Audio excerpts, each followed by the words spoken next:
obrigado por estarem aqui neste fim de tarde para o lançamento do novo livro do Walter Benjamin, Linguagem, Tradução e Literatura. É o quinto volume das obras escolhidas de Walter Benjamin, uma coleção que esteve interrompida durante algum tempo e é assim editada. Gostava muito de agradecer ao João Barreto pelo trabalho que tem feito. Agradecer também ao António Guerreiro e à Maria Filomena Moura por estarem prontificados a vir cá hoje falarmos deste livro de Walter Benjamin. E eu vou passar a palavra ao autor.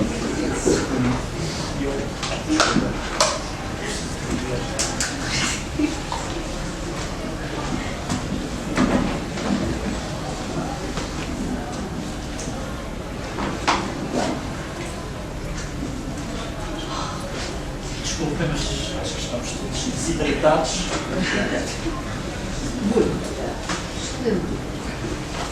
Bom.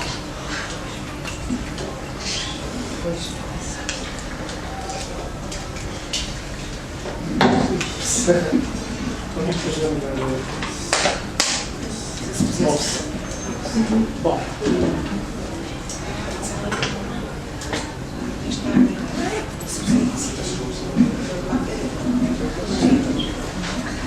Não vai ficar o seu lugar.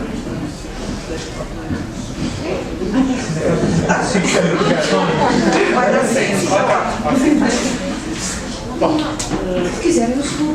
Não, pelo amor de Deus. Eu devo confessar que tenho alguma dificuldade em falar de textos tão complexos de maneira improvisada, oral. Tirei algumas notas, provavelmente vou recorrer a elas em algum momento.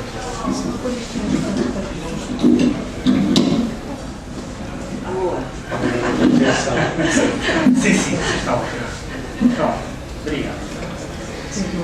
Bom, em primeiro lugar, e eu regozijando-me evidentemente pelo facto de ter saído mais este volume, e isto nos obrigar a um agradecimento grande ao João Barreto e à editora que publica.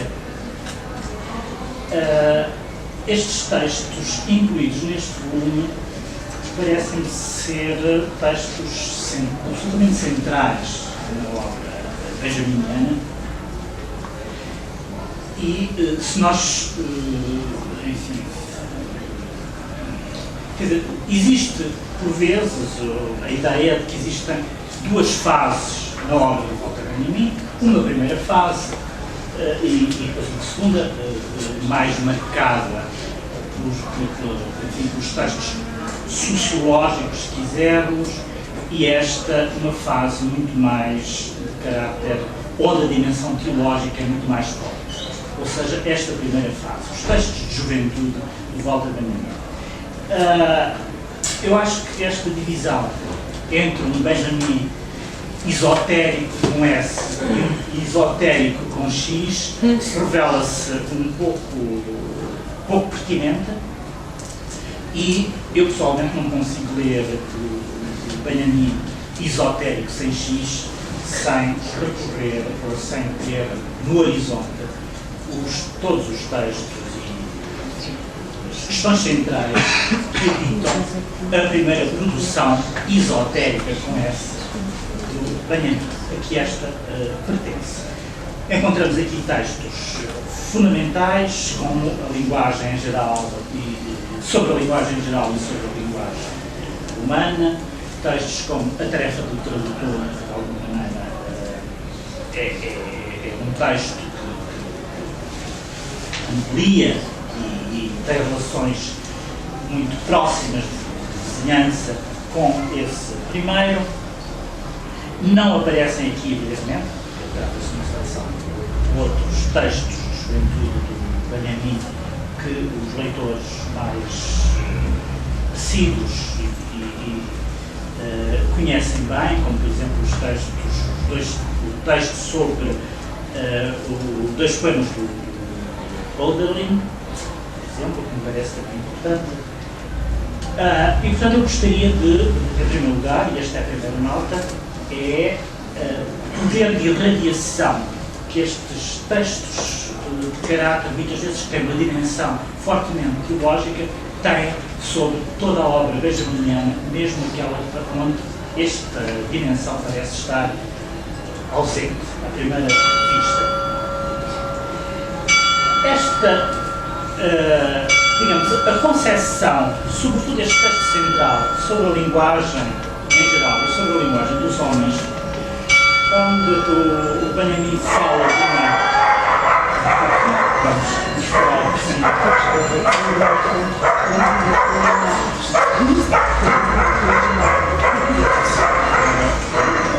Quando o Benjamin fala de uma pura língua, Reine Sprache, ou seja, a língua dos nomes, que seria a língua do conhecimento, aquela em que, digamos, a língua do Criador, que se opõe às linguagens ou às línguas históricas, mas aquela língua para que todas as linguagens históricas, de alguma maneira, todas as línguas, aqui há sempre uma hesitação enorme, evidentemente, porque a palavra alemã tanto se pode traduzir como por língua como por linguagem, é uma questão de, por vezes, nós sentimos a necessidade de traduzir por língua, outras vezes sentimos a necessidade de traduzir por linguagem. Provavelmente eu vou dizer língua e linguagem, aqui neste caso, sem grande rigor analítico, mas dizia eu que esta referência à língua, uma linguagem dos nomes, ou uma linguagem adâmica, é a referência a uma linguagem, e é nesta concepção da linguagem que Benjamin aqui, digamos, desenvolve, formula. Esta língua não é uma língua da comunicação, não é uma linguagem da comunicação. É uma linguagem que tem a capacidade, ou tem a sua essência espiritual, como para utilizar a linguagem benjaminiana, coincide exatamente com a sua essência linguística. Esta língua, esta Reine Sprache, esta pura língua, é aquela em que se comunica a pura comunicabilidade. E, portanto, o Benjamin afasta aqui a ideia que ele refuta e que chama uma concepção burguesa da língua de uma língua, de uma linguagem que seria a mera comunicação de conteúdos ou de expressão de uma subjetividade. Esta ideia de uma língua que se comunica a si própria, de uma linguagem que coincide precisamente com o conhecimento, como acontece na linguagem do Criador, portanto, que não diz respeito a uma palavra expressiva, mas antes a uma palavra inexpressiva, parece-me a mim que traz consigo uma concepção poética, isto é, mesmo poderíamos dizer talvez uma poética implícita, que o Benjamin nunca formulou explicitamente, isto é, não há nenhum texto benjaminiano que possamos dizer que corresponde à ideia que nós temos de uma poética, mas ela está disseminada por muitos textos e eu parece-me que ela começa precisamente aqui nesta concepção da linguagem. Porque afinal o que é que ele pretende com esta ideia de uma língua que comunica o seu próprio meio, ou melhor, o seu próprio médium, que comunica a sua própria comunicabilidade? Ele refere-se evidentemente a uma linguagem que tem o poder de desativar todo o lado pragmático e comunicativo. E aqui corresponde exatamente a uma linguagem que não é uma linguagem da comunicação e que, pelo contrário, desativa, opera essa espécie de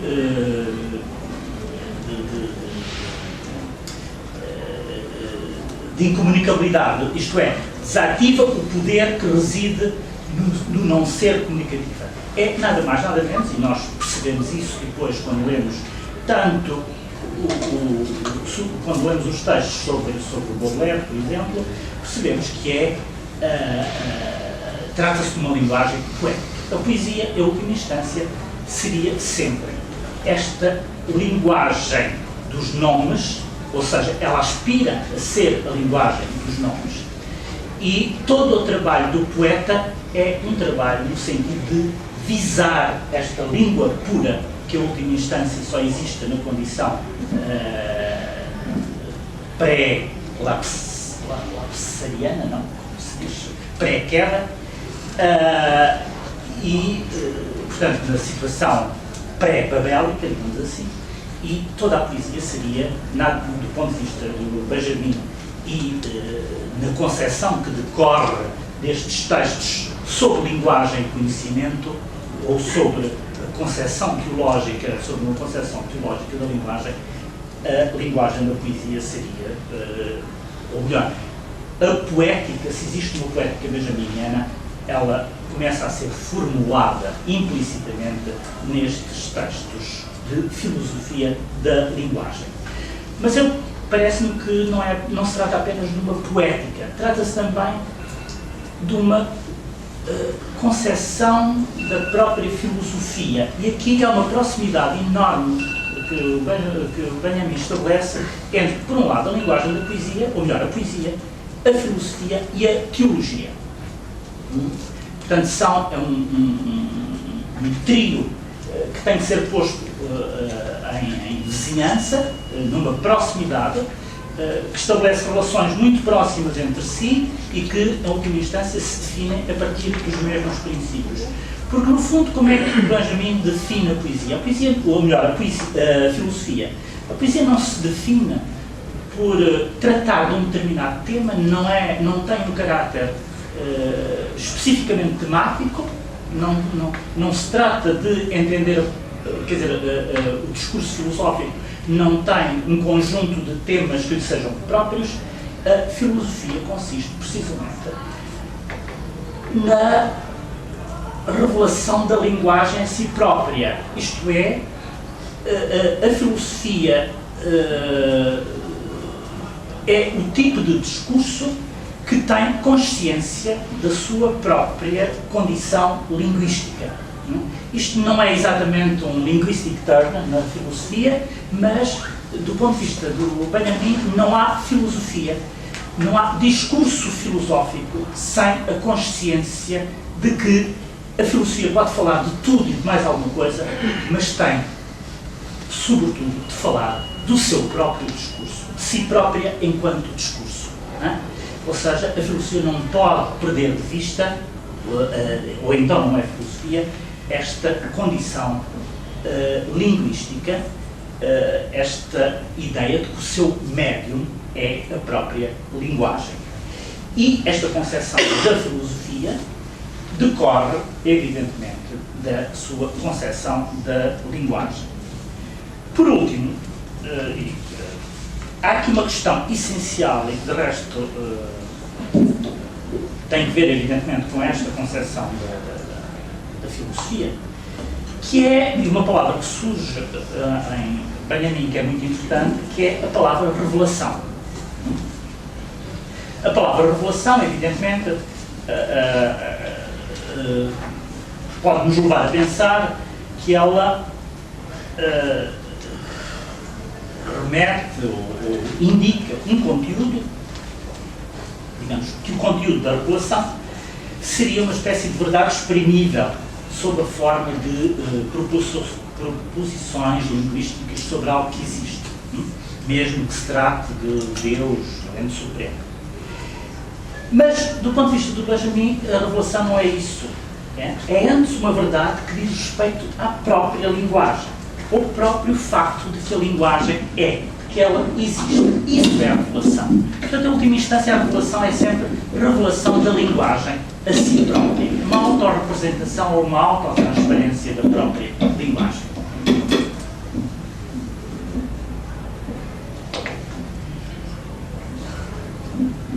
Portanto, o sentido da revelação, e a palavra evidentemente tem estas conotações teológicas que nós conhecemos bem, o sentido da revelação é que o homem pode revelar o existente através da linguagem, mas não pode revelar a própria linguagem. Por outras palavras, O homem vê o mundo através da linguagem, mas não vê a linguagem. E é esta espécie de cegueira aquela em que nós vivemos, de certa maneira. A não ser quando fazemos filosofia ou quando fazemos poesia. Digamos que tanto a poesia como a filosofia, deste ponto de vista, é uma luta contra esta cegueira, de ver o mundo, mas não ver a linguagem. Portanto, a filosofia não se ocupa, de facto, apenas do que é revelado através da linguagem, mas também da revelação da própria linguagem. E este é o sentido que a palavra revelação tem em mim. Evidentemente que esta questão, o sentido aqui da revelação, indica-nos uma coisa muito interessante, que é o facto de, deste ponto de vista, não haver o indizível. Não haver o indizível. Isto é, esta concepção teológica da linguagem, no fundo, não é uma concepção mística da linguagem. É uma coisa diferente. Não existe o indizível, porque o indizível, evidentemente, pressupõe uma incapacidade da linguagem dizer qualquer coisa que é exterior a ela. Ora, aqui neste caso, trata-se de ver a linguagem, estamos no interior da linguagem e não numa relação com o exterior dela. E por outro lado, esta ideia de uma linguagem que não comunica senão a sua própria comunicabilidade e que não exprime nada, vai resolver-se ou vai desaguar num conceito que depois aparece no texto sobre as afinidades eletivas, que é o conceito de inexpressivo, ou não sei como é que o João Barranco traduziu aos várias maneiras. O grau zero da expressão, ou o grau zero da expressividade, ou o inexpressivo. Ou inexpressivo. Ou sem expressão.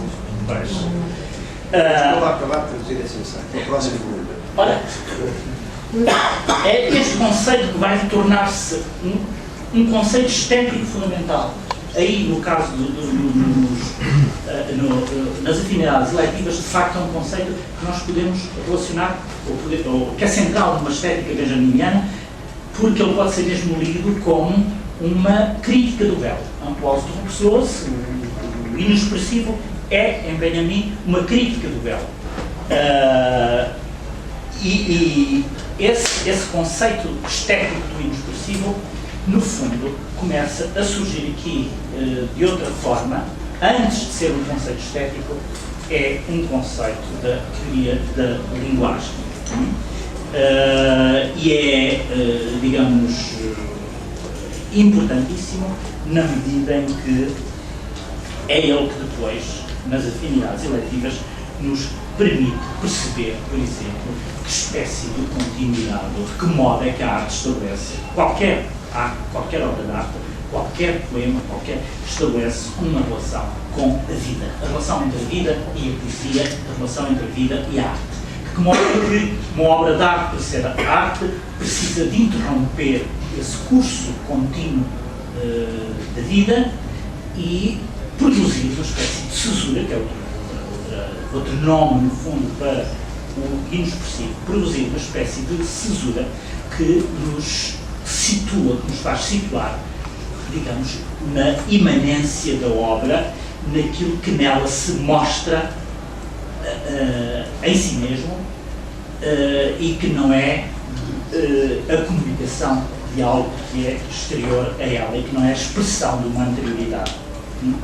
E, digamos, a questão da revelação que surge aqui, relacionada com toda uma teologia da linguagem, é resolvida em termos estéticos posteriormente nesta ideia de um inexpressivo. Enfim, não vou adiantar muito mais, porque pode ser que isto depois dê origem a uma pequena conversa, mas evidentemente eu acho que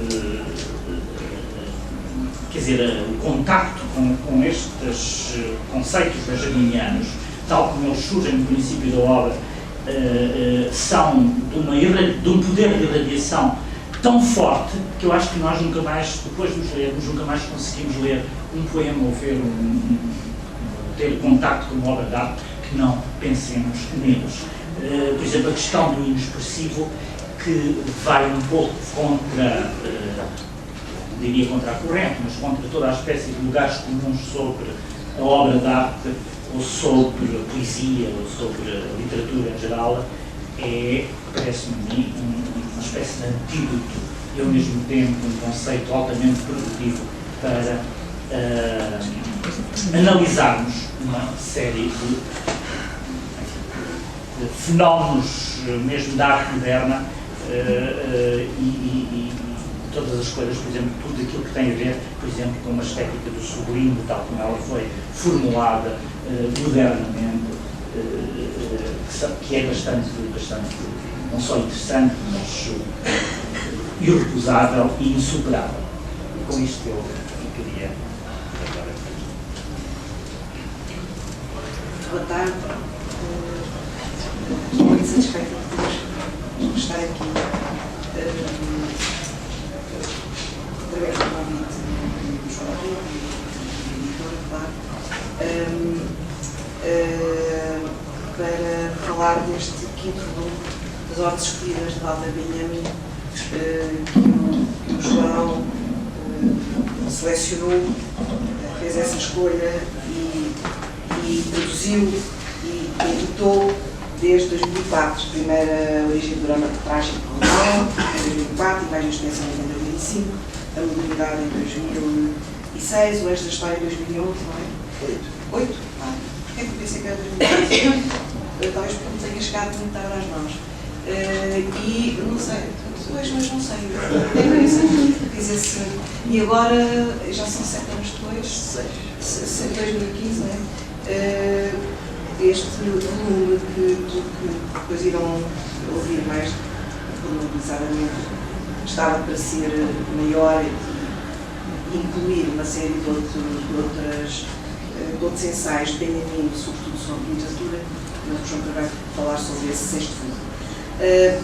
O título, Linguagem, Tradução e Literatura, é muito feliz, e aquilo que o António acabou de falar tem tudo a ver com o próprio título. Isto é, não se podem compreender os textos que Benjamin escreveu sobre literatura sem conhecer o que é que ele pensou desde o início sobre a linguagem, como um médium e nunca como um instrumento, como um meio, e também sem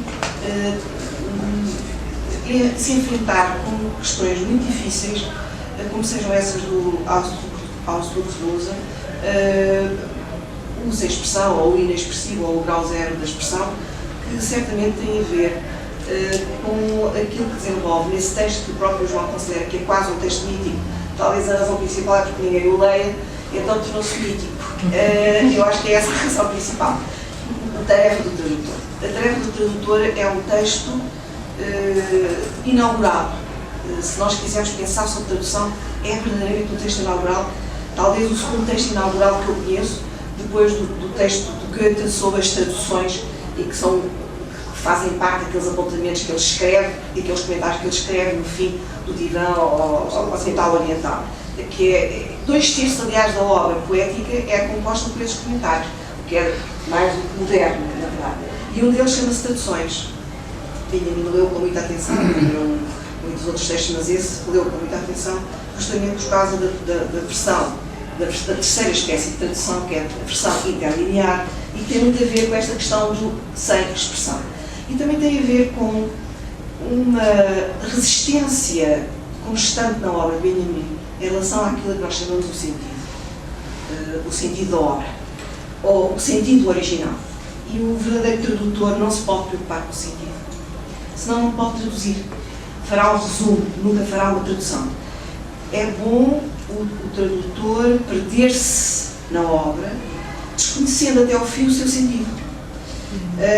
E é isso que torna possível traduzir, é isso que torna possível a fidelidade, que é a primeira condição do tradutor, à letra do original.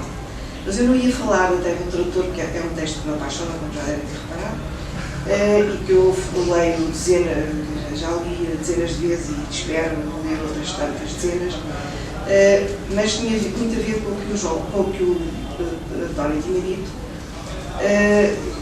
Estes textos, na verdade, que estão aqui, preparam-no a entender, os textos sobre linguagem, sobre tradução e sobre crítica, preparam-no a entender o último texto que vem aqui traduzido e que é mais tardio que todos os outros, parece o contador de histórias, é muito bonito, traduzido assim etc., que geralmente é traduzido por o narrador, e na verdade as nossas avós, nos bons casos as nossas mães, contavam-nos histórias.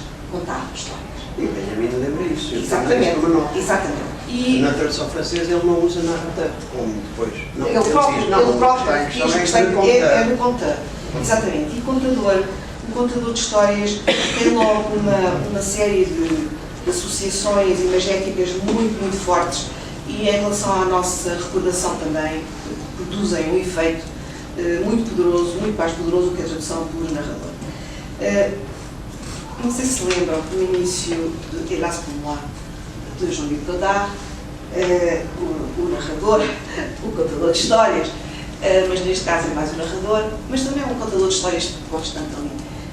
Lembra uma história cívica que nós podemos ler uma obra de Gaston Cholet, que entretanto foi contada por Arnaud, mas que é uma história cívica tradicional e diz assim: o pai do meu pai, o pai do pai do meu pai, quando tinha um problema muito grave para resolver na sua vida, ia para um certo lugar, uma floresta, acendia o fogo e ficava em silêncio a rezar. Quando acabava de rezar, apagava o fogo, ia-se embora e o assunto resolvia-se, o problema resolvia-se.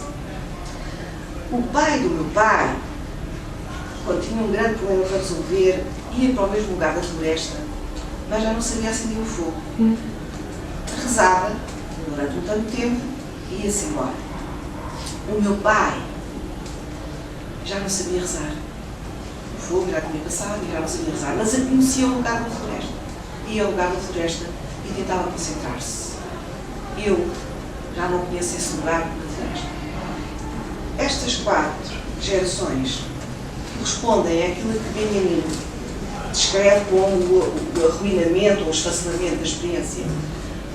E isso é uma coisa extraordinária e que se aproxima e que tem a ver com esta coisa do Gauss, que é o esfacelamento da experiência, que é própria dos modernos, não pode ser equivalente a uma condenação. Quer dizer, o teórico não pode converter isso numa condenação da nossa vida. A experiência esfacelou-se e nós não temos que ser condenados por isso.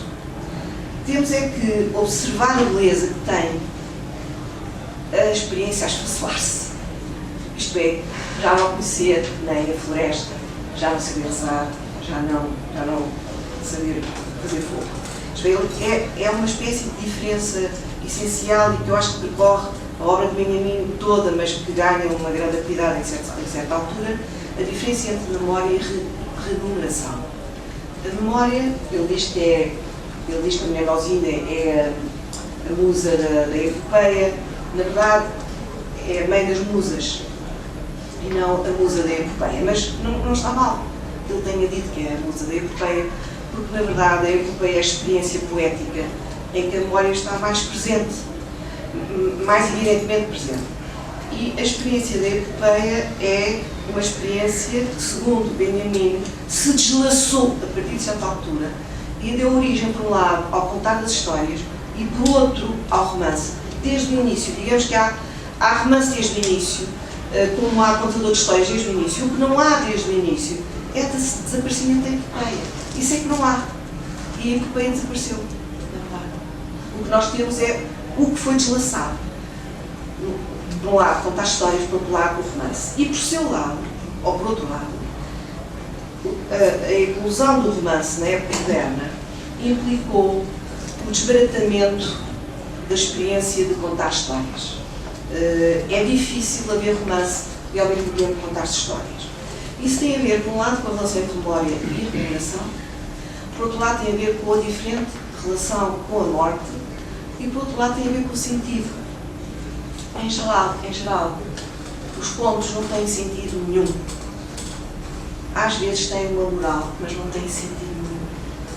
Nos melhores casos têm uma moral que não pode ser enunciada, não é nenhum preceito.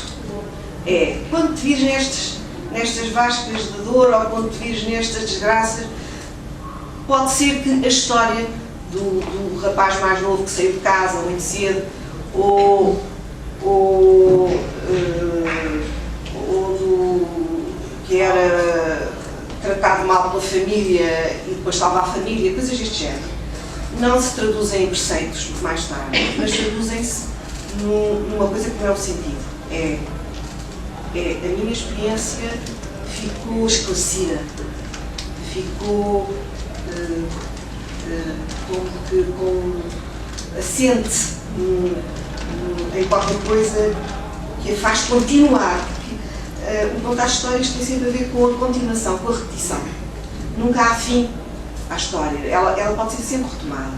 O romance caracteriza-se por se encarregar de apresentar a palavra fim e geralmente é quando se descobriu o sentido. Eu queria ler algumas passagens. É muito interessante o que ele diz, porque ele fala das cotas da experiência baixada e tem muito a ver com as experiências e indigências destas primeiras passagens que estão traduzidas no Ars da História. Uma coisa importantíssima que eu não referi é a ausência de sabedoria no romance. Mesmo aqueles romances ou naquelas novelas onde nós pensaríamos muito erradamente que havia sabedoria, por exemplo, em Kafka. Em Kafka não há um milímetro de sabedoria. Nada daquilo que nos ensina nada sobre a nossa vida. Nada. Nada nos tranquiliza, nada nos acalma, nada nos guia. Absolutamente nada. É ao contrário da sabedoria. Nós pensamos que é muito sábio o Kafka. Realmente é sábio porquê? Tínhamos de averiguar porquê. E na verdade não é sábio, porque a experiência esfacelada nele é uma constante. A experiência está completamente arruinada e ele analisa da maneira mais brutal essa ruína. Isso não produz nenhum guia para a nossa vida. Isso só é uma espécie de descrição dos infernos em que vivemos. Não introduz nenhuma forma de sabedoria. É muito importante também saber que, na continuação do que eu disse anteriormente, para mim não é pós-decadência. Não há cidades feias, nem há línguas imperfeitas. Isto é, não há nenhum lamento sobre a experiência arruinada dos modernos, nenhum travo de lamento. É o único autor que eu conheço em que não há lamento sobre decadência. Wittgenstein fala de decadência. Também há pouco lamento, mas há um pouco. E além disso, Wittgenstein resiste como pode, é muito antigo demais e não se adapta bem à vida moderna. Portanto, além dos filmes série B que eu gostava, dos planos policiais, ele não se adaptou. Portanto, a decadência, ele percebe a decadência, mas ele não quer ao mesmo tempo pertencer à decadência um pouco como Nietzsche. O que é que eu queria ler? Queria ler as passagens, uma passagem maravilhosa, tirada do capítulo 14 do terceiro livro do Heródoto. O Heródoto é o caso exemplar de um contador de histórias. Não faz qualquer comentário à história que eu vou ler, que é uma história absolutamente maravilhosa, que influenciou muito, por exemplo, Montaigne, mas Montaigne tentou perceber.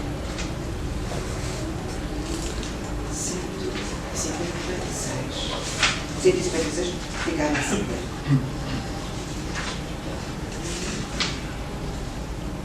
Quando o rei dos egípcios, Psaménite, foi vencido e feito prisioneiro pelo rei dos persas, Cambises, este fez questão de humilhar o seu prisioneiro.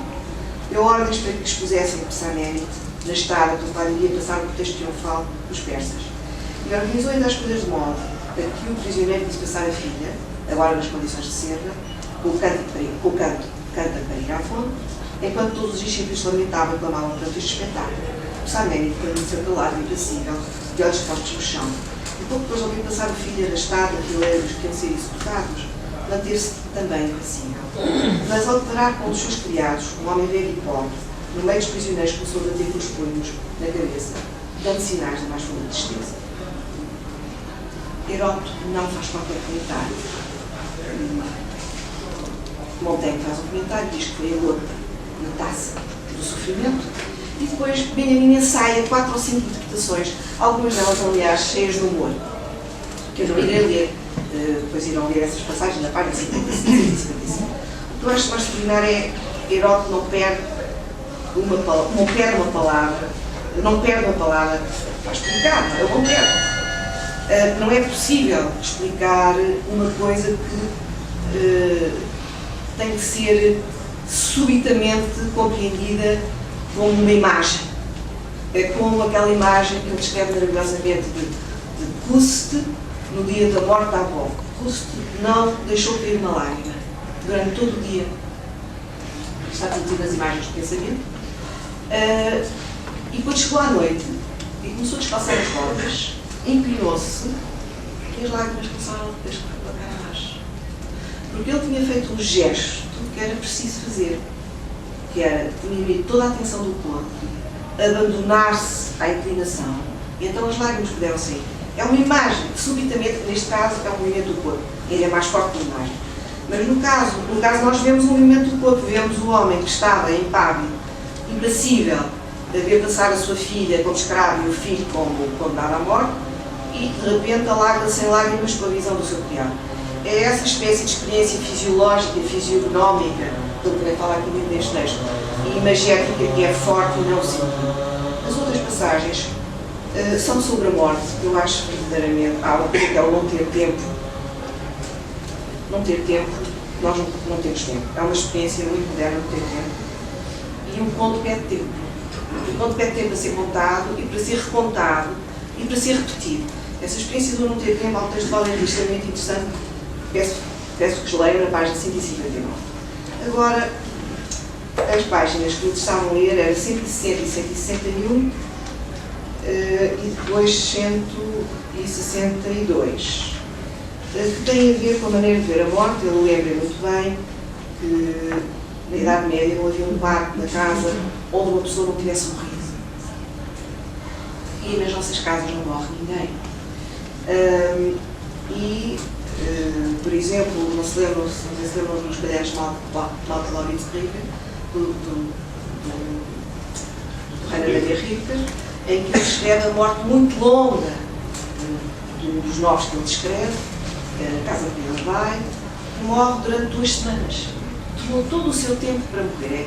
É mais ou menos essa descrição. E Rainer Maria Rilke ainda está muito próximo desta experiência da morte que acontece nos nossos quartos, os quartos da nossa casa, que nós somos mandados inclusive para os sanatórios e hospitais.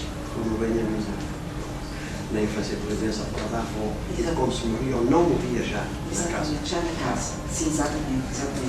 Já não se morria também. E porquê é que é importante esta experiência da morte, esta morte que é na nossa casa, que se dá na nossa casa? Porque no conto, na pessoa que conta contos, no contador de histórias, não é no conto em si, é naquele que conta e naquele que está criado um público vasto, que possa repetir, possa transmitir. O que é que falta, o que é que há aí que depois falta no romance, que também não é uma forma degradada, é uma metamorfose extraordinária da ruína da experiência arruinada, que é a autoridade da mortalidade. A mortalidade tem uma autoridade que perdeu. Estar prestes a morrer investe da autoridade aquilo que está prestes a morrer. E essa experiência desapareceu, essa autoridade. E Benjamin tem um grande amor à autoridade, que na nossa época é confundida com o autoritarismo, e portanto, vendo a desgraça que é, a autoridade é uma experiência de afinidade, é uma experiência sentimental. Nós reconhecemos a autoridade. A autoridade não se apresenta para nos vergar. Nós reconhecemos a autoridade. Nós reconhecemos no mais miserável dos homens, como ele diz, a autoridade do moribundo, daquele que vai morrer. Não é o moribundo que se apresenta como autoridade. Sou eu que lhe reconheço a autoridade como reconheço a autoridade ao meu pai, ou à minha mãe, ou ao meu professor. Não é o professor que se apresenta como autoridade.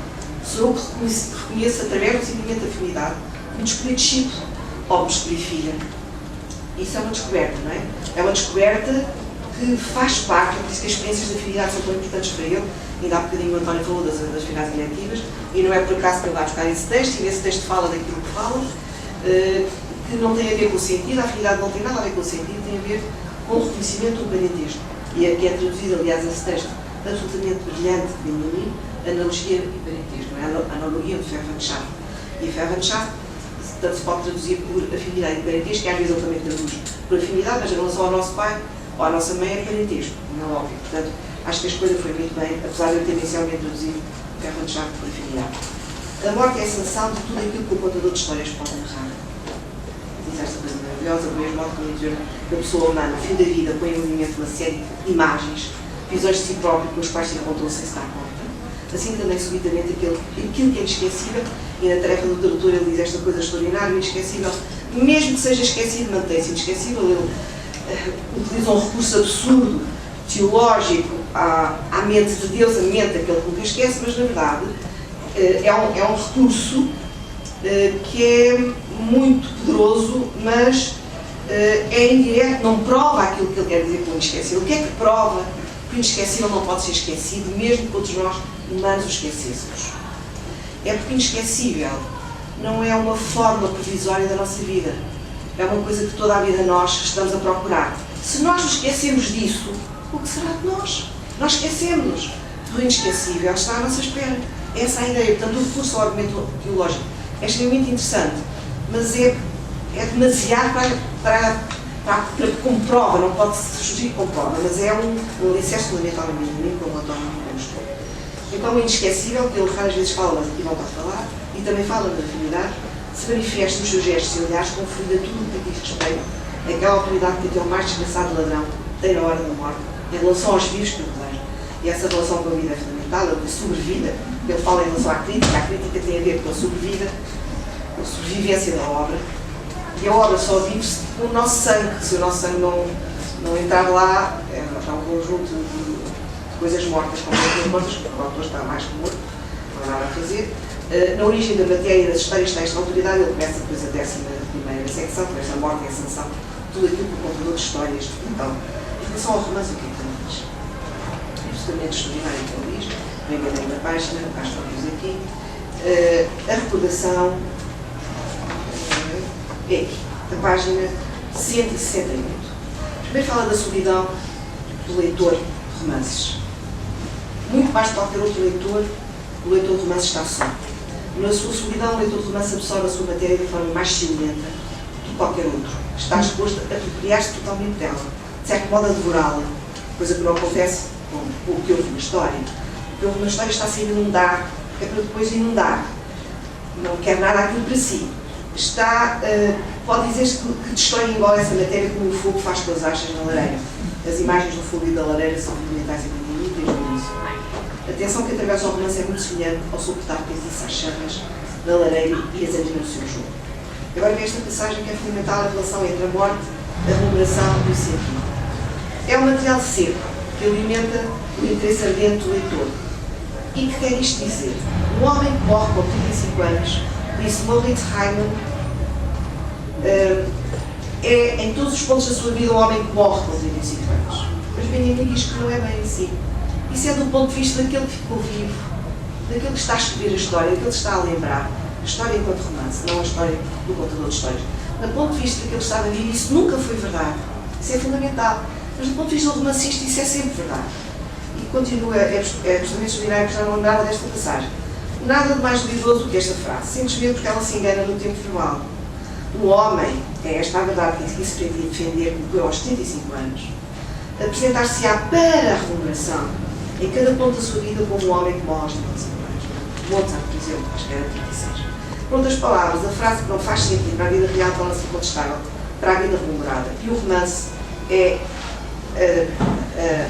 o tratamento da vida remunerada. E isto é tanto mais importante, não convém esquecer, quanto a remuneração. Eigendenken, das Eigendenken, é um conceito-chave para compreender o conceito de história de Benjamin, o conceito de imagem direta de Benjamin, toda a relação com os escritores de Benjamin. Portanto, ele põe sempre do ponto de vista daquele que está agora vivo, isto é, daquele que é um moderno, que tem a experiência arruinada e que já não conhece a Deus a Mnemosyne. É esse o estado dele. E ao mesmo tempo tem um poder absolutamente mágico, que é um dos elementos da crítica, aliás, de fazer viver o contador de histórias que deve encontrar-se no livro de algum lugar que nós não conhecemos. Nada melhor que esta frase pode resumir a essência da personagem do romance. O que ela diz é que o sentido da sua vida, coisa que na história do rei egípcio não existe, só se pode apreender a partir da sua morte, assim como a história do Proust a tirar os sapatos e ficar na casa. O que ela diz é que o sentido da sua vida só se pode aprender a partir da sua morte. Ao leitor dos romances procura precisamente figuras humanas das quais seja possível deduzir o sentido da vida. Por isso, aconteça o que acontecer, tem possibilidade de não a certeza de que irá assistir à sua vida. Isso é extraordinário. É em último caso, a morte figurada. Por exemplo, o final do romance é o que acontece. Ele conta, por exemplo, mais adiante, o final da educação sentimental que ele acha que é um dos romances chave da nossa literatura.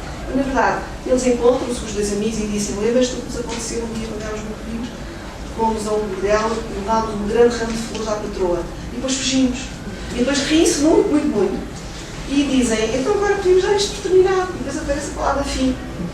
É isso que deu sentido, é o fim da vida deles. Quer dizer, eles estão-se a lembrar da vida deles. É um ato de rememoração, divertido, cheio de humor, o terror da época e a graça que tem agora, e ao mesmo tempo é o fim do romance. É um romance terrível, acho que a educação sentimental dos romances terríveis que ele escreveu, ainda mais do que a Madame Bovary, para mim. E acaba desta maneira rememorativa, humorística, com a morte dos personagens através da comemoração. Portanto, ele, Benjamin, tem qualquer coisa que é quase assustador quando o relemos outra vez. É que ele tem uma lucidez que nós não conseguimos acompanhar. Por isso é que temos de reler, não é? Estamos sempre aquém. Agora dava a palavra ao João. Bom,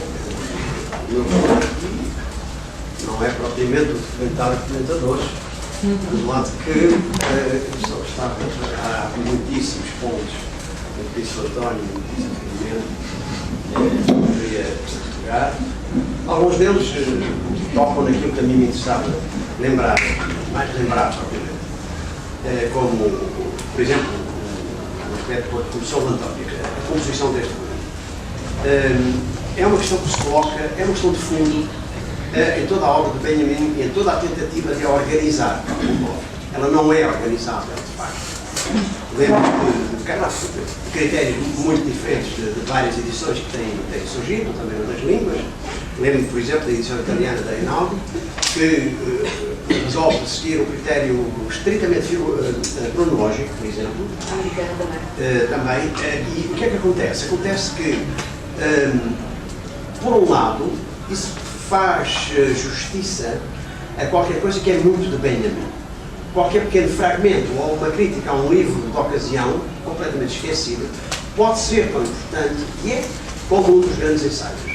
Por outro lado, essas edições resultam numa total ausência de tentativas, que são sempre muita coisa que é aproximável, como já disse. Por isso, a minha orientação desde o início foi essa: tentar reunir em cada volume, na medida do possível. Isso está explicado no primeiro volume, um pós-fácil relativamente longo, que foi o único que eu fiz, porque me pareceu, e já o dizia nessa altura, que na situação portuguesa da edição de Benjamin, que era praticamente inexistente, ou quase, em livro, e fora disso, o que fazia sentido era dar Benjamin a ler, e dá-lo a ler de uma forma o mais exata e mais rigorosa possível, e isto é fundamental num autor de textos como estes, que não valem só por si, nunca, e dá-lo a ler nos contextos em que nascem esses textos maiores que nós conhecemos, e que são biográficos, e que são epistolares, e que são históricos, em vários sentidos, que são filológicos, que comportam variantes, etc. E isso é dado nestes volumes com um aparato crítico que traz, por vezes, coisas muito reveladoras. Nós sabemos que os paralipómenos, os textos que não entraram, por exemplo, nas teses sobre a filosofia da história, contêm coisas decisivas, não é? Como, por exemplo, o caso do ensaio sobre Kafka, que é um ensaio de uma dezena e meia de páginas, e que provavelmente terá um aparato crítico que tem de envolver, naturalmente, qualquer coisa que é muitíssimo importante, que é a epistografia das cartas. Aí o comentário do Kafka vai ceder em 7 ou 8 vezes o próprio texto do ensaio sobre Kafka. E este aspecto das cartas também é muito importante, porque até até 1990 e poucos, nós tínhamos 2 volumes de cartas, que ainda o Adorno e o Scholem organizaram, eram apenas 2 volumes de cartas de Benjamin. Entretanto, no ano 2000 estavam publicados 6 volumes de cartas que reúnem praticamente toda a correspondência de Benjamin. E isso é uma fonte inesgotável para compreender melhor muitos dos textos. Acrescentar uma coisa. Se forem ler, quer os comentários das outras edições que Canestro, encontram muitas, mas muitas citações de cartas em relação a todos os textos quase, que são muito elucidativas. Por exemplo, aquela em que ele declara, confessa, desta Scholem, que gostaria de ser o primeiro crítico da Alemanha. E outras que tu citas aqui são fundamentais para perceber o que é que ele diz sobre a crítica. E há no terceiro volume desta edição, que é um grande volume sobre a modalidade e os textos sobre o que seria o livro sobre Baudelaire, que não chegou a ser feito. Nos ensaios sobre Baudelaire e a modernidade, há 90 e tal cartas que aparecem no comentário entre Benjamin, Adorno e Horkheimer, que são, de facto, outra história daqueles textos. Não é? As críticas do Adorno, os comentários da uma para a volta na ferradura do Horkheimer, o próprio Benjamin a reagir, tudo isso é uma iluminação dos próprios ensaios. Com isto, quanto à composição dos volumes, no caso deste, como já foi dito pela Filomena, este volume, de facto, devia estar integrado junto com os ensaios literários. Aí, naturalmente, por exemplo, como disseste, António, o ensaio sobre os 2 poemas do Hölderlin estaria junto com estes textos. Não é? Neste caso, como esse volume seria muitíssimo grande, achei que poderia tentar fazer mais uma vez um esforço de aproximação e juntar neste volume, que é menor do que será o próximo, o 6º, os textos essenciais que têm a ver com este complexo: linguagem, tradução, literatura, do ponto de vista da crítica ou da teoria literária. Não é? E como bem disse o António e salientou muito esse aspecto, de facto há uma matriz no pensamento de Benjamin. Desde o ensaio de 1916, que é o primeiro deste livro, ou do ensaio sobre os poemas do Hölderlin, que é da mesma época, é anterior ainda. E há uma matriz que é essa, de facto, da linguagem, não é? Explica muita coisa e que poderia constituir a base daquilo que referias como uma possível poética, no início teológica, depois orientando-se mais para um ponto de vista sociológico. Essa questão das 2 fases, enfim, também acho que não fará muito sentido, porque isto é um pouco como na escritora que agora me ocupa, a Maria Gabriela de Sol, e foi sempre por alguma razão online. Também se tenta, por vezes, estabelecer uma primeira fase, que foi das primeiras trilogias com matéria de figuras históricas europeias, uma segunda fase, que seria a de um cotidiano, etc. De facto, isso nós percebemos hoje não faz muito sentido, porque aquilo que lhe interessava nesses primeiros livros é aquilo que lhe interessa nos outros. Se pensarmos no Benjamin, é um exemplo clássico, está assim, em que as coisas são muito distantes, mas têm a ver claramente uma com a outra. Quando se revelam as teses sobre a filosofia da história, nós temos, uns 20 anos antes, um pequeno texto, que é um texto seminal, que é um fragmento teológico-político, que faz parte de um complexo que é o das teses sobre a filosofia da história. E, no entanto, eles estão a 20 anos de distância. E até já antes desse, um texto sobre a vida dos estudantes. E até já antes desse, textos de juventude da fase do internato do lado da Robin e desse começo do liceu, com o Winnecker e o homem da juventude, do movimento da juventude. Nessa fase já há coisas que têm a ver com isso. E com aquilo que se considera praticamente o último texto do Benjamin, que ia lá na célebre maleta, aqui na fronteira franco-espanhola, não é? Como é que diz lá a Guarda Civil? Uma maleta com uns poucos papéis. Alguns papéis de que se ignora a contenida. Se ignora a contenida. E é assim a descrição desse último grande texto, que já tem a ver com esses fragmentos. Enfim, o que eu queria ainda dizer tem a ver, enfim, primeiro com este aspecto, a composição dos volumes, que não é fácil, não foi fácil a decisão. Quando eu fiz a programação desta edição, estávamos em 1955, primeira vez. E não era fácil programar uma edição para 7 ou 8 volumes, como já estava previsto na altura. E depois cheguei a esta conclusão de que é possível e deve fazer certa tentativa de aproximar textos e de dar aos volumes aquela unidade mínima que eles eventualmente poderão ter. Portanto, a questão da composição dos textos coloca-se sempre, não é? Há números temáticos que aparecem e reaparecem também, há pontos de vista que aparecem e reaparecem, mas isso tem a ver com qualquer coisa que se poderia referir a uma ausência de sistema que, no entanto, tem alguma coisa de sistemático no interior da obra de Benjamin. Ou seja, podemos dizer que toda esta obra vai ser feita de fragmentos, alguns mais acabados, alguns mais longos, alguns, tirando talvez o livro sobre o drama do Barroco, que é mais estruturado, que era uma tese, não é? Ou sobre o romantismo e a crítica do romantismo. Tudo o resto, de facto, são complexos que aparecem e reaparecem. Portanto, há qualquer coisa que um crítico já chamou um construtivismo fragmentário que pode explicar a natureza desta obra, que vive muito do fragmento. E do fragmento propriamente dito, como aqui aparece já neste volume, como aparece já no Anjo da História, no anterior, coisas que normalmente não aparecem muito, fragmentos que acompanham os ensaios maiores, não é? Mas que têm a ver com toda uma mesma temática. Não é? E também nisso, eu creio que é possível ver, neste livro isso pode-se ver, com todos estes problemas de organização, há um contexto, um macro-contexto, que nos pode sempre remeter, e isto vai de contra o que o relatório dizia, para modos de linguagem diversos, que Benjamin põe em prática, põe a agir. Quando se trata do pensamento filosófico, da filosofia da linguagem, vai por uma via; quando se trata da crítica literária, pode ir por outra, mas os vestígios estão lá. Quando se trata, como aqui, por exemplo, de articular filosofia da linguagem e conhecimento, as coisas surgem num primeiro bloco, quer com o ensaio maior, quer com fragmentos que têm a ver com isso. Quando se trata da problemática da crítica literária, por exemplo, ou do contador de histórias, eu penso que os modos da linguagem se orientam já muito mais para, digamos, contextos que são civilizacionais. Também podemos entender isso a partir do que disseste, a relação entre as formas da épica, do romance e do conto, ou do contador de histórias.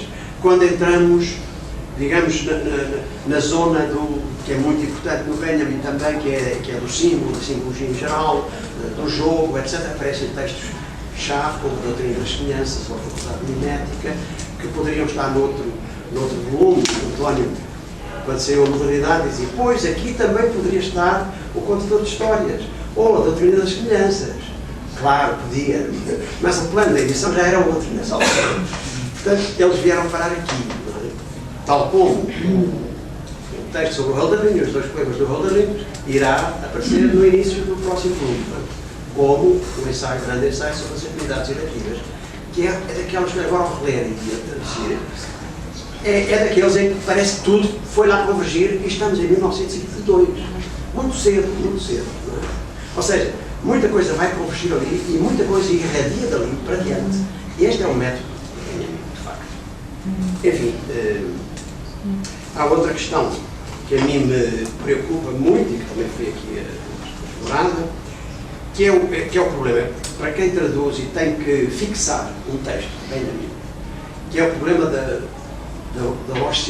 oscilação, às vezes da opacidade, da conceptualidade de Benjamin, que não é uma conceptualidade. Muitas vezes, isso também tem muito a ver com essa ideia de que há uma poética subliminar, não é?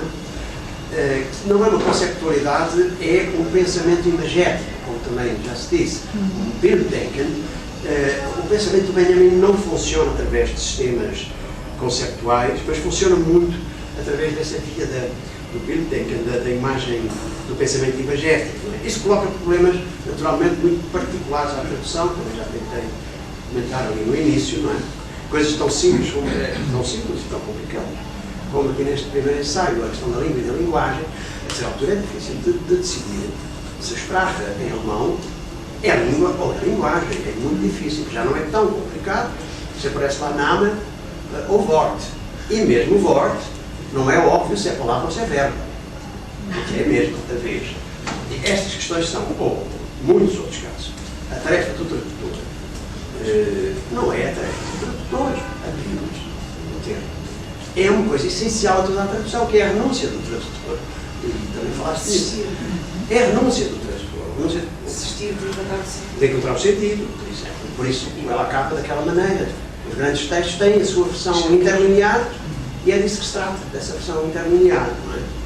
E coisas que aparecem muito claramente neste volume, como o Ertzela, ou da narrador, para mim hoje é claramente uma categoria da narrativa, e que pode aplicar-se a várias formas de narrativa, ou o contador, o meu próprio sujeito. Não é? Enfim, são estas as questões que, parece-me a mim, estão muito agudamente colocadas neste volume, também outros, mas senti que, precisamente porque a problemática da linguagem está ali mesmo no centro, todas elas se colocam, às vezes, de uma forma mais radical, não é? Mais liminar. Como, por exemplo, coisas que têm a ver com as diferenças subtis entre enigma e mistério, por exemplo. Que ele não pode ser Geheimnis. É uma palavra, mas depois há diferenças muito subtis, não é? Ou segredo, que faz parte desse campo semântico, não é? Isto está a acontecer constantemente. No ensaio sobre o Ronald ou sobre as atividades eletivas, são mais que muitas as passagens em que é preciso, de facto, escolher, tomar uma decisão. Como é que se vai traduzir o inês expressivo, que as falas são costumes, imensas, ou no Hölderlin, aquela coisa intraduzível, basicadista, intraduzível, praticamente. Eu por vezes, arranjo umas períferas e às vezes arrisco, às vezes não arrisco, usar essas períferas. Por exemplo, da secadista, que para mim é como contém a palavra, desta, desde, que tanto deu poeta como deu o que é denso, espesso, etc. Eu arranjei uma solução possível que não sei se vou usar, não é? Há uma pequena nota sobre esse conceito do Philippe Labarthe, que talvez escreveu bastante, e que em francês foi a iniciativa dele, suponho que foi ele que iniciou essa tradição de tradução, traduzida asiatista por o dictamen, que tem uma vantagem porque, de facto, a língua alemã, vista, conserva, ao contrário do que acontece nas línguas latinas, isso é que é estranho, conserva digamos, um vocabulário medieval, ainda medieval, da poética medieval, para a poesia. O ditado da poesia, nesse sentido, o ditado da poesia. Enfim, não sei se é possível. Não sei se vou por aí. A minha ideia era a matéria densa do poema. Da secadista é qualquer coisa como a matéria densa do poema. Aquilo que constituiria o teor ou o conteúdo essencial ou de verdade, como eu fiz no outro lugar, do poema. E que é interior ao poema.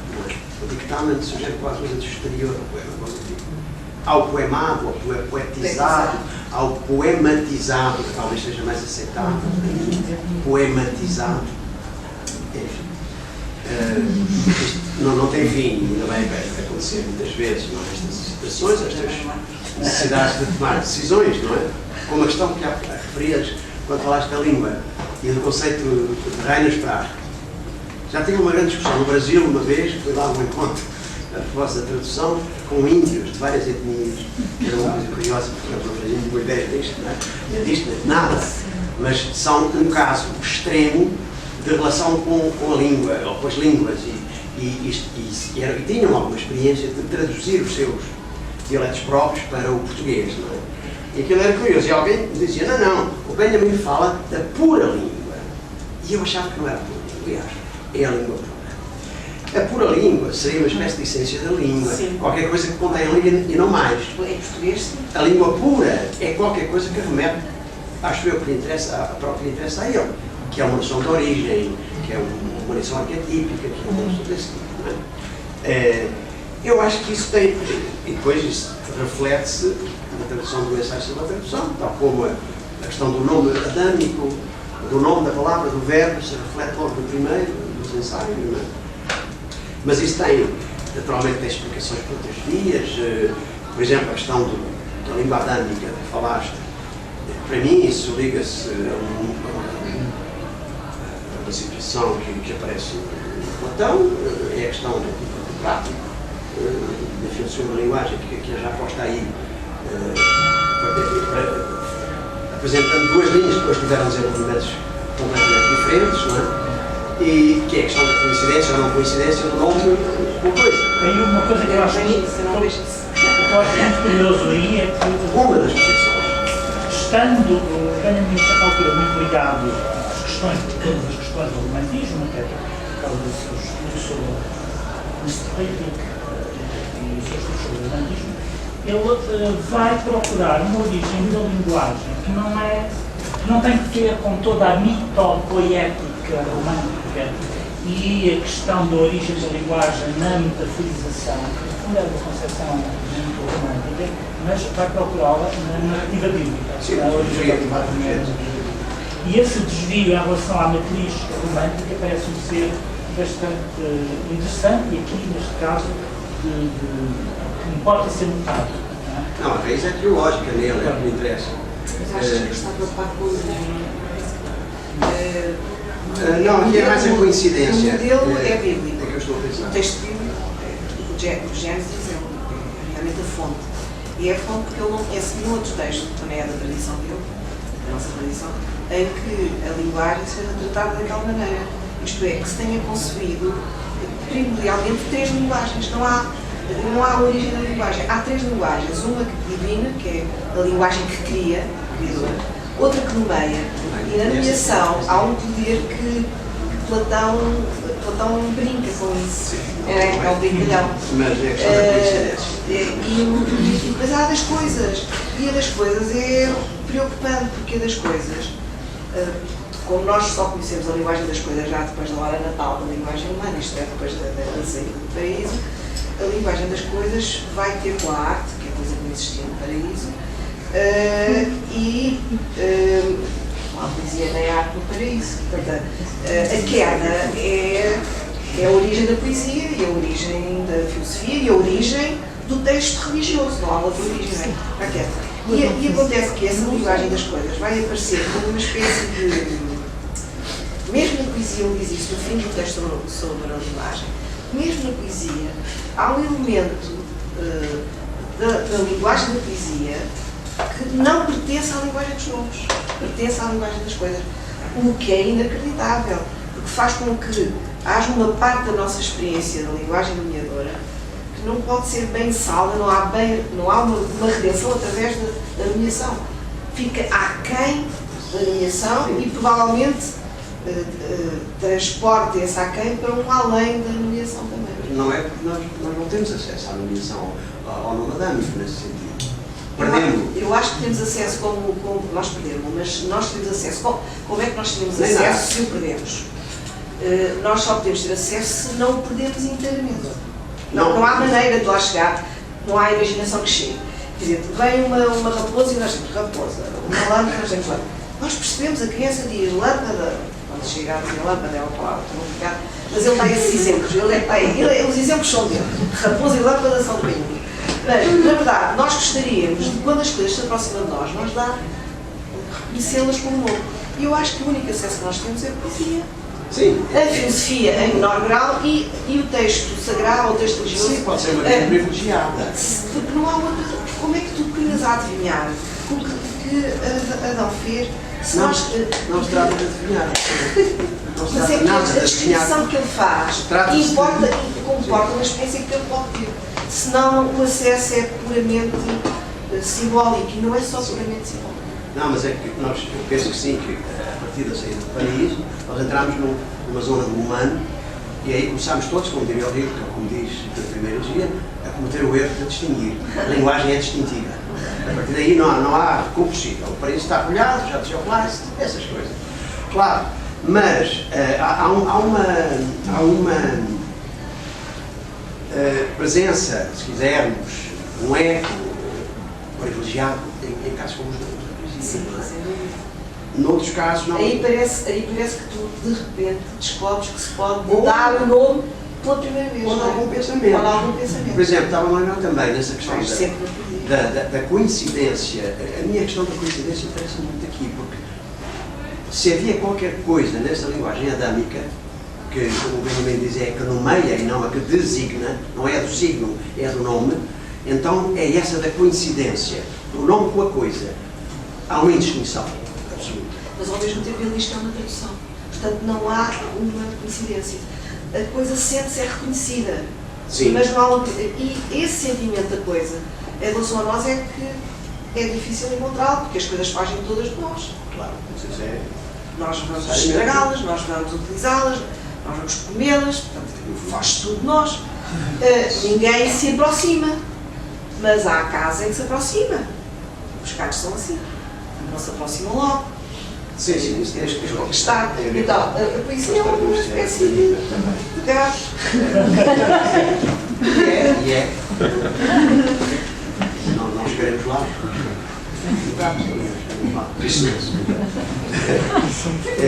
E ocorrem outros paralelos, quer dizer, essa busca de alguma coisa, não é?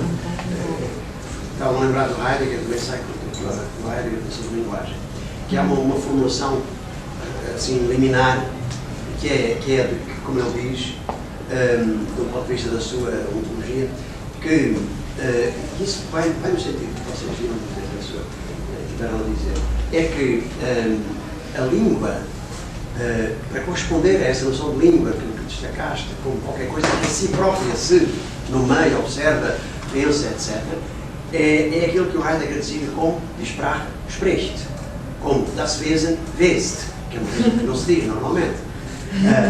A língua, não sei que é possível dizer isso, ou a fala, e a essência essencializa, qualquer coisa assim, não é? E há uma conjunção. Não achas, João, que o Benjamin introduz qualquer coisa que, não é, apesar de haver um conceito de artista e história, introduz a historicidade e transtorna logo essa disputada, não é? Não achas Sim, porque a historicidade. Não é a historicidade quebra com a pretensão de imanência absoluta da coisa também. Há um texto. Aliás, o próprio Benjamin faz isso só para acabar. Aquele meu diário que eu fui escrevendo quando ia fazendo os textos políticos e que está manuscrito e que não está editado. Há um momento em que eu penso a questão da própria história da arte, ou da história da arte, no caso. E o Benjamin chega assim uma espécie de quadratura do círculo, que é qualquer coisa como uma onto-histórica da arte. Ele diz, a história da arte não é possível, é impossível. Já no prefácio da Barroco, não é possível fazer a história da arte. E na carta a Flores Cristianas. Ou Ramos, desses anos 20. É isso. Ranho, mas não era teólogo também. Ele diz, não é possível. Muito, e outras coisas, e as constelações e as astros, e o carnaval, que ele explica. Bom, e aí ele diz, não é possível fazer uma história de arte, desistamos disso, porque cada obra de arte não é historizável, inaugura, é singular e é ela, não é? De maneira que há assim, a ideia possível de uma onto-história de arte que é um contrassenso, é uma quadratura do círculo, não existe. E, bom, e agora acho que o calor já aperta demais. Pensamos mais aqui. Penso que algumas coisas foram.